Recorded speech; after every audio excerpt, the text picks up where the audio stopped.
జగిత్యాల జిల్లా నుంచి ఇవాళ వార్తలు ఒకసారి పరిశీలిస్తే మల్యాల మండలం కొండగట్టులోని ప్రముఖ పుణ్యక్షేత్రం ఆంజనేయ స్వామి క్షేత్రంలో నిన్న విజిలెన్స్ దాడులు కొనసాగాయి. గత కొద్ది రోజులుగా కొద్ది సంవత్సరాలుగా కొండగట్టు ఆంజనేయ స్వామి క్షేత్రంలో ఇటు పులిహోర లడ్డు ప్రసాదంతో పాటు ఇతర విభాగాల్లో జరుగుతున్నటువంటి అంశాలకు సంబంధించి రికార్డులు ఇవ్వాల్సిందిగా విజిలెన్స్ అధికారులు అయితే కోరారు. మరొక వారం రోజుల్లో మరొకసారి తనిఖీలు నిర్వహిస్తాము.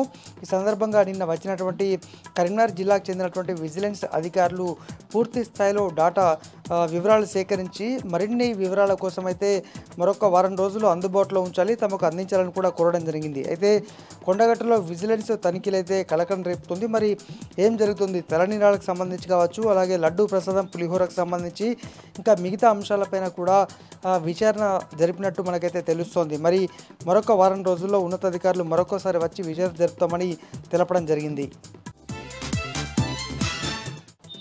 మరొక వార్త, జగిత్యాల జిల్లా కోర్టు నుంచి ప్రసాద్ అనే ఖైదీ ఒక రిమాండ్ ఖైదీగా ఉన్నటువంటి ప్రసాద్ పరారయ్యాడు. అయితే దాదాపు 11 రోజులు గడుస్తున్నప్పటికీ కూడా ఇప్పటివరకు ఆయన ఆచూకీ దొరకలేదు. కోర్టులో కానిస్టేబుల్ కళ్ళు గప్పి ఆయన పరారయ్యాడు. కొడిమ్యాల పోలీస్ స్టేషన్కు పీటీ వారెంట్పై తరలిస్తున్న క్రమంలో కోర్టు అనుమతి తీసుకునేందుకు వచ్చినటువంటి క్రమంలో ఆయన పరారయ్యాడు. ఇప్పటి వరకు ఇంకా నిందితుని ఆచూకీ కోసం వెతుకుతూనే ఉన్నారు. అయితే అతను ముంబై తదితర ప్రాంతాలకు పరారైనట్టయితే ప్రాథమికంగా గుర్తించారు. ఎందుకంటే అప్పటికే నిందితుడిగా ఉన్నటువంటి వ్యక్తి దగ్గర ఎటువంటి మొబైల్స్ కానీ ఏమో లేకపోవడంతో నిందితుడిని పట్టుకోవడం పోలీసులకు కష్టంగా మారింది. దాదాపు 11 రోజులు గడుస్తున్నప్పటికీ కూడా ఇంకా ఆచూకీ దొరకలేదు.